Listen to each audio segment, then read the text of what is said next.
Bruins lose.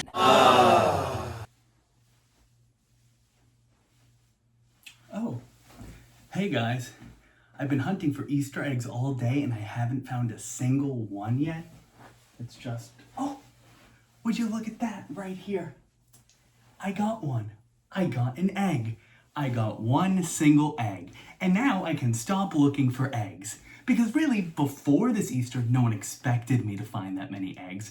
So even though there might be more and I could get more, and getting more might even help me, I've got one egg. And why would I want more than one egg? Why would I want more than one of anything? Bees lose 2-1 to the Philadelphia Flyers in overtime on Broad Street.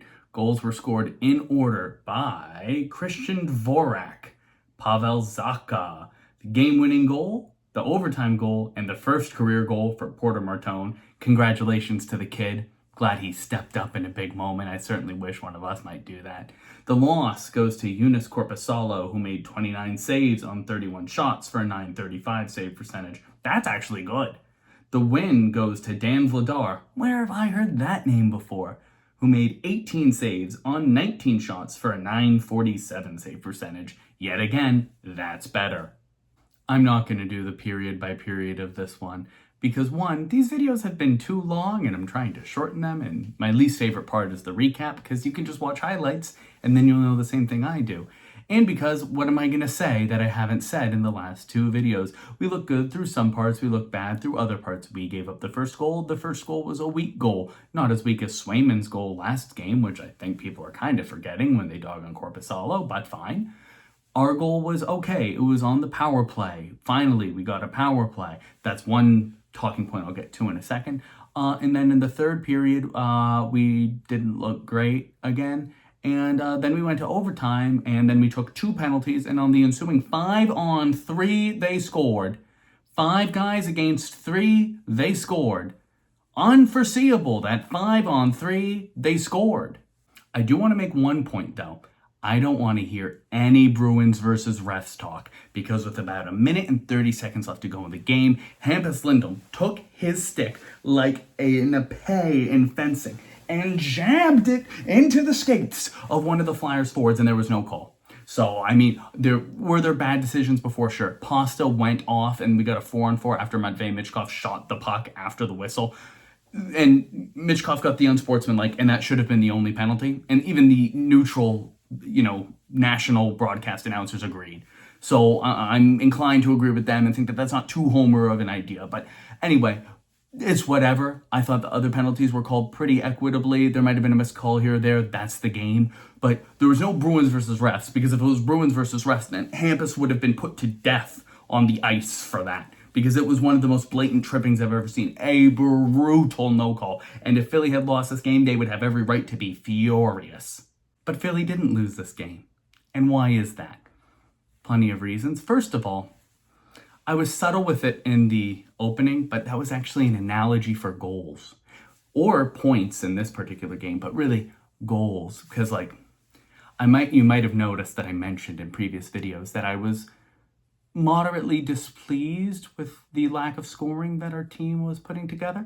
We had 1 goal in our last game. We had 1 goal in the game before, and I think my words were, gee, fellas, it would be swell if we could put in 2 goals, and that's all I want. I'm not going to ask for more. I'm not going to get greedy.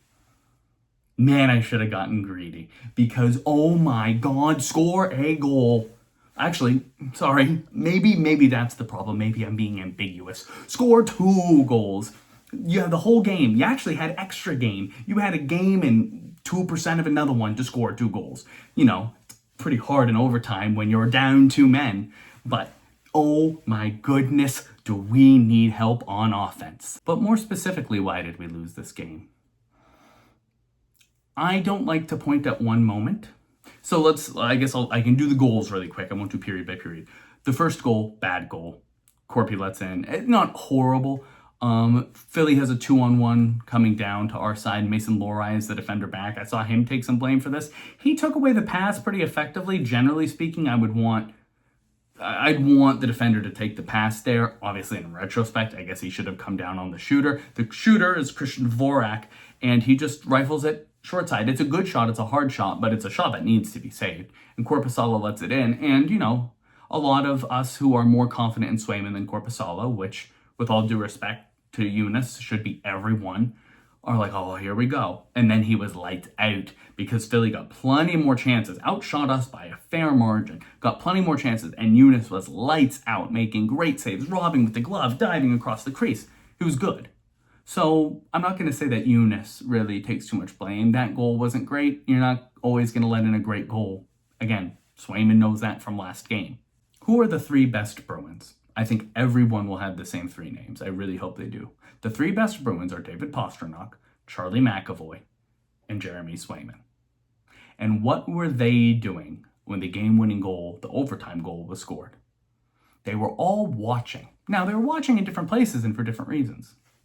Jeremy was on the bench watching because he, played the last game and has played most of the games because we need him to, because for this team to be competitive, he needs to get the lion's share of starts, and he's been great this year.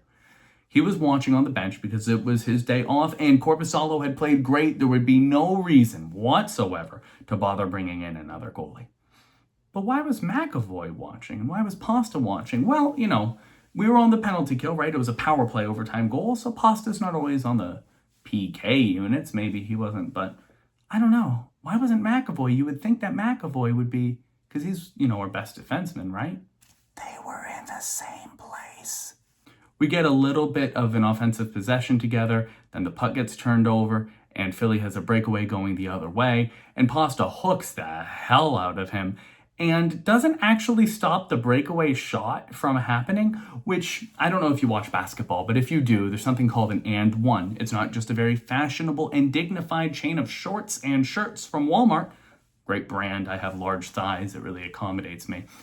But an and one is, if you get fouled while attempting a basket, and the basket goes in, the basket still counts. You just get and one. And it always pisses me off watching basketball when a defensive player fouls a guy while he's shooting and the bucket still goes in. Because I feel like it's the same foul either way. Why don't you just make sure, come over his arms, do whatever, don't take a flagrant, and make sure he doesn't score so you don't give up the and one. If you're going to hook the guy on the breakaway, don't let him have the breakaway too, right? Just, whatever it is, just to the stick, right? Get old boy Hampus in there with the jousting and just shum. That's the noise of a skate just going, yeah. Try that. So Pasta into the box. And it's going to be a 4-on-3. Philly's power play looked terrible all game. 4-on-3 is a different kind of power play. There's more space on the ice. It's a little more difficult to defend. But certainly we should be, oh my God. Right off the face-off, McAvoy takes a high stick. High stick? I think it was a high stick. And it's kind of just one of those plays that happens. It's not even it's not a penalty you hate. It's not a penalty due to bad positioning, but it is a penalty and it's the right call. And then it's a 5-on-3. I don't think I've ever seen a 5-on-3 in overtime. And I really wanted to kill off that penalty. I mean, because, if we kill off the penalty, then we have a chance maybe we'll win or it goes to shootout. Shootout where the Flyers have been 13 times this season and are 9-4. How many of your games are going to shootout? If they make the postseason, they're going to be in a hard place when they find out that doesn't happen. But I wanted this penalty to be killed off, both penalties, because then we would have gotten 5-on-5 overtime. Do you know how cool that would be in the 3-on-3 era, getting 5-on-5 overtime? I don't know if it's ever happened. I've certainly never seen it. And then Canada would acknowledge that it counted. But alas, it was not to be, because virtually immediately we lose the face-off. Puck ends up around in front, and Porter Martone, who's had a good, I feel like this was only his either 4th or 7th games. I associate those numbers in my mind because I suffer from, some mild variant of synesthesia. But he hasn't had many games in the NHL, though I feel like I've watched him before for the Flyers not playing the Bruins. So apparently I'm the big Porter Martone fan.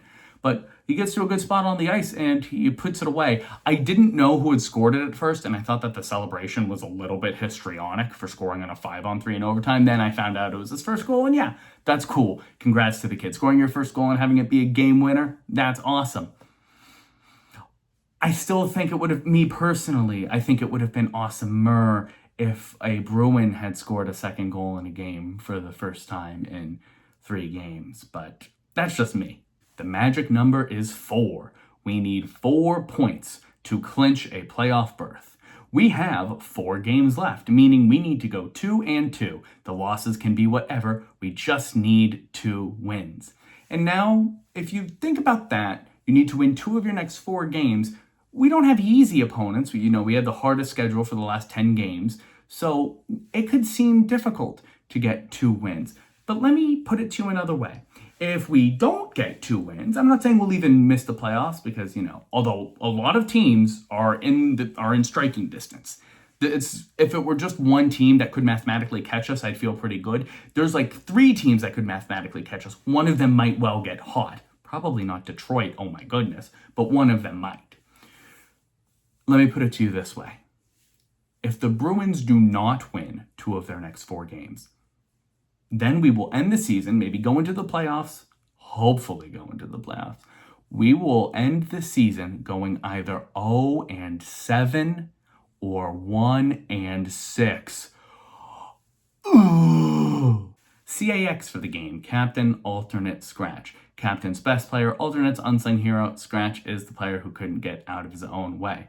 So, for the captain today, I'm going to go with Pavel Zacha. I called him out last video and he delivered. It's nice when they do that. I appreciate it. Alternate, we're going Eunice. I know the first goal wasn't great and I actually kind of dinged Jeremy yesterday for not giving up a bad goal. But obviously, you gotta moderate your expectations depending on which goal he is in. And I thought Corpy played super well and certainly well enough for us to get a win if we had any help on offense. The scratch today, don't think this will be a surprise, Morgan Geekie. He just barely avoided being the scratch last game, and man, did he have none of the redeeming qualities today. There were 2 penalties, I believe he took, 2 minors.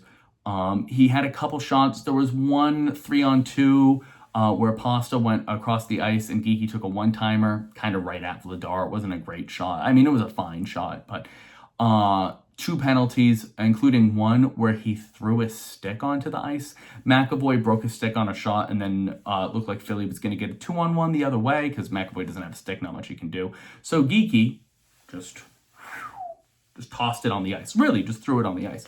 Now, I saw, I think like last week, a player break his stick. I just spat very much in that direction, but not on the camera. The take continues. I saw a player toss a stick just, softly, like that sort of deal. And it wasn't called. So I thought all the indignation about, how could you toss a stick? The madness, the humanity. I thought that was a little overdone. Also, they kept saying it was Zadorov. He's left-handed and he didn't do it. So, I mean, because I've seen that online and the announcers were talking a lot about it. He was confused about the penalty. No idea why he's confused that it's a penalty. If I had asked you going into this game, do you think if in the middle of play somebody grabs a stick on the bench and throws it onto the ice, do you think that should be called? Me personally, I would have said yes. Maybe other people take a more loose constructionist view of the rule book, but I thought that was a reasonable call. I said I wanted this to be a community. Southie Bees, I mean. And one of the segments I've added to try to make this a community environment was BS with SB. That's questions and comments for me. And I got a ton of submissions today. I'll say now, I can't apparently promise that I'll always get to all of them because I got so many more today already than I was expecting that I'm going to have to kind of rapid fire them to keep the video length down and you don't get another 40-minute snooze fest, me just talking. But I'm going to try to get through all of them today. Might be a little abbreviated. I'll spend a little more time on the questions that just give me a bit more to chew on. But thank you so much for the submissions. Please keep them coming. And if it doesn't come up, if you submit something and it doesn't come up in a video, feel free to leave hate mail. I understand.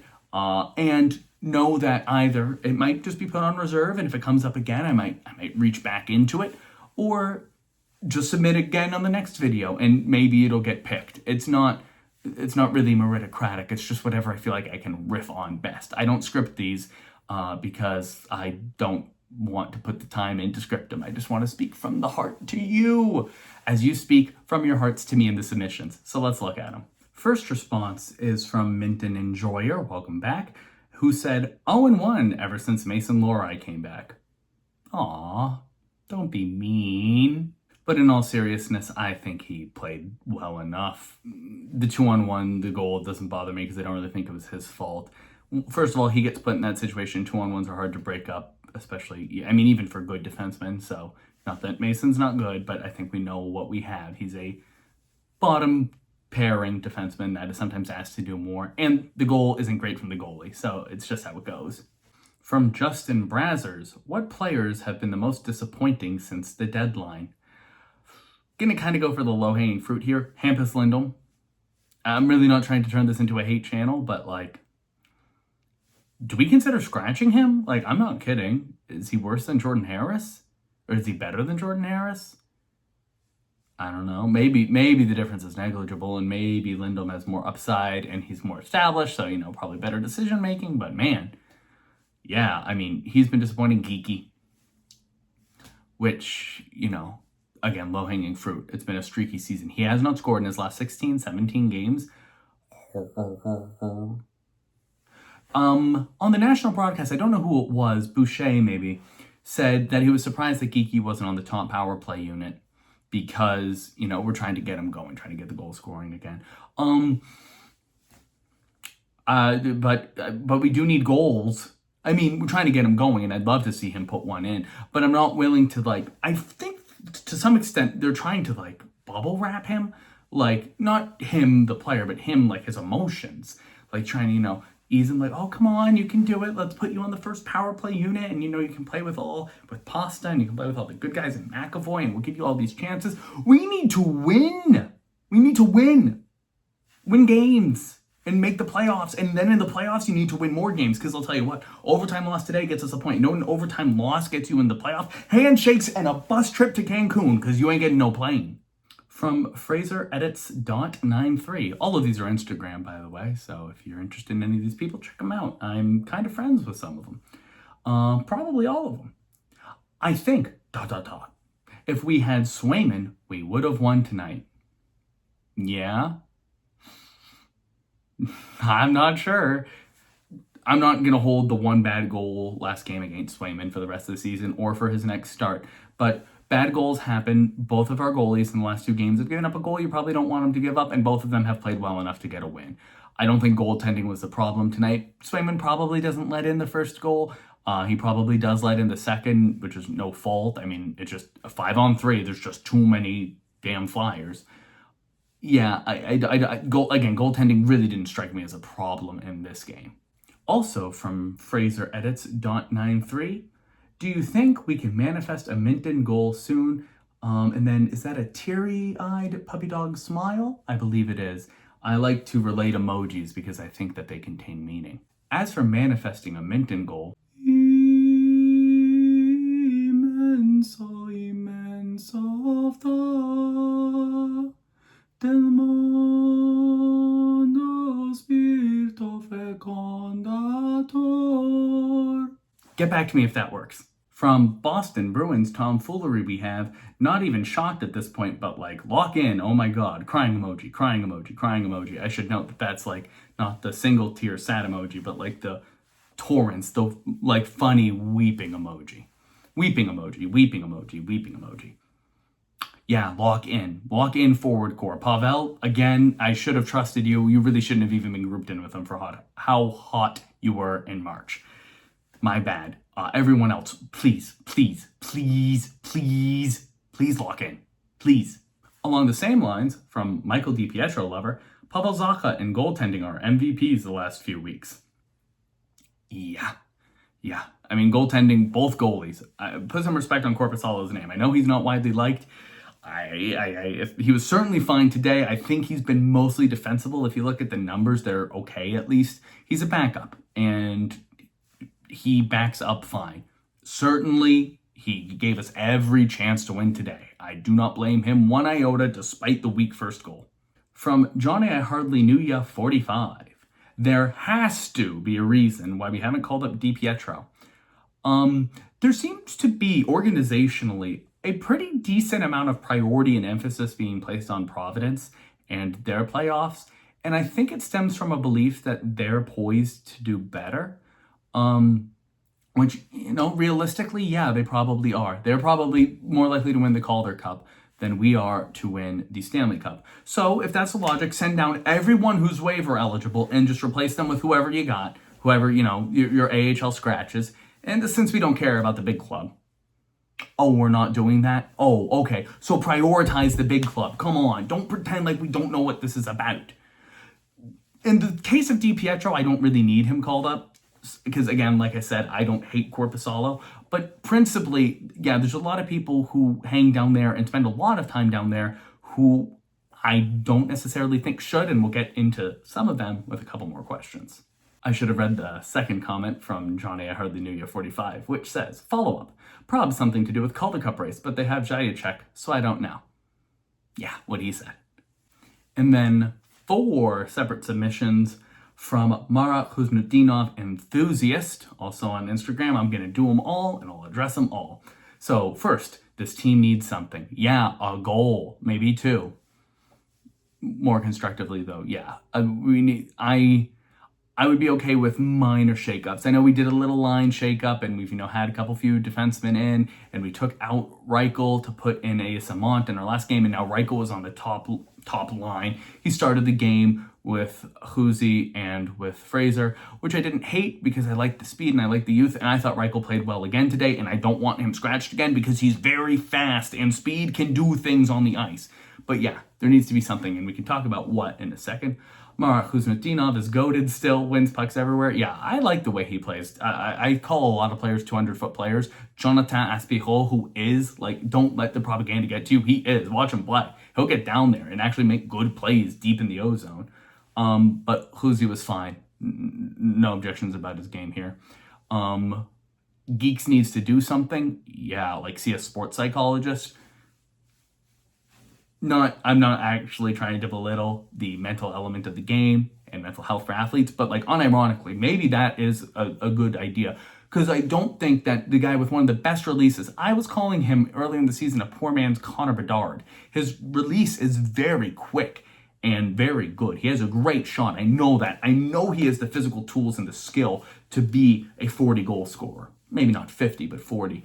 But it seems like, at least right now, something's up. Maybe there's something going on in his life. I'm not trying to put that out there. I'm not trying to speculate. I just want to say, I want to put respect on him as a man and on his mental health and everything, but the Bruins have money and resources and they can hire professionals. If a sports psychologist could help him or anyone else on the team, let's go do it. Let's try it. Because it seems like there's something not connecting right now, and I don't know if it's just on the ice. And the last point was, Hagens now, please. I have a confession to make. I had just created this channel when BC got eliminated from the playoffs and all the Hagens, news started. And there was the pro Hagens camp, who wanted him in the big league immediately, and then the Hagens moderates who wanted him in the AHL, and there still exist those camps. People are pointing out, because there's been louder and louder calls for Hagens to come up since the Bruins aren't scoring and we want to mix things up on offense. And people have pointed out the numbers in the AHL aren't necessarily the best. He has 1 point in 6 games or whatever that, some people said, well, Reichel was producing better in the AHL. Reichel spent, 3 games in Providence or however many. He scored a goal in his first game with the big club. If you take that sample size, then he's on an 82 goal pace. That would be good. So, it hasn't been enough games to really say, oh, he's not ready. He needs more experience here. I'm just not sure Hagens would be the guy I'd call up. I talked about him last episode. This isn't a TV series. Last video, I talked about Fabian Lysell. Do you try him? Matthew Poitras, I think. I've always said it, Poitras. Poitras? Honestly, I pronounce things way too French. I don't really know French, but I just like the way it sounds. But I think he should get a look. He's played, and he's actually contributed on offense. He played on the big team at the Stadium Series against Tampa. Go and watch him back. Look at the shots he was getting. Wasn't going in. The numbers weren't necessarily there. He was putting on good chances and actually getting some offense going. And my God, do we need to try something? So if it's Hagens, let it be Hagens. I don't care if he doesn't look ready. We need to change something up. I will admit that I am not intimately acquainted with all of the intricacies and, and again, I don't think cap management would be a problem, but roster management and eligibility management and all that of calling a guy up, sending a guy down. But I know Poitras, Poitras. I should really just look up how like normal people pronounce that. But, and I'm sure I've heard it on the TV, but I probably just, you know, abided in my own reality. But yeah, change it up, change up the lines, and don't just scratch Reichel for ASMR. You want something bombastic. You want a big shot. I got a guy who can scratch. Don't crucify me. Oh, that's bad timing because of the Easter. Well, but it's Easter, not Good Friday, so don't temporarily kill me. If you want to make waves, if you want to make something up, do you scratch Geeky? Kalima. I know you don't want to rattle him. He's already in his own head, but he is not helping, and we need wins. We are not in the playoffs yet. There's no X by our name. We need that. We're probably going to get it. I still feel really confident that we're going to get it, but we do need to. And if he plays like he does today, it hurts us, and we have a less chance of clinching. So I think it at least needs to be on the table.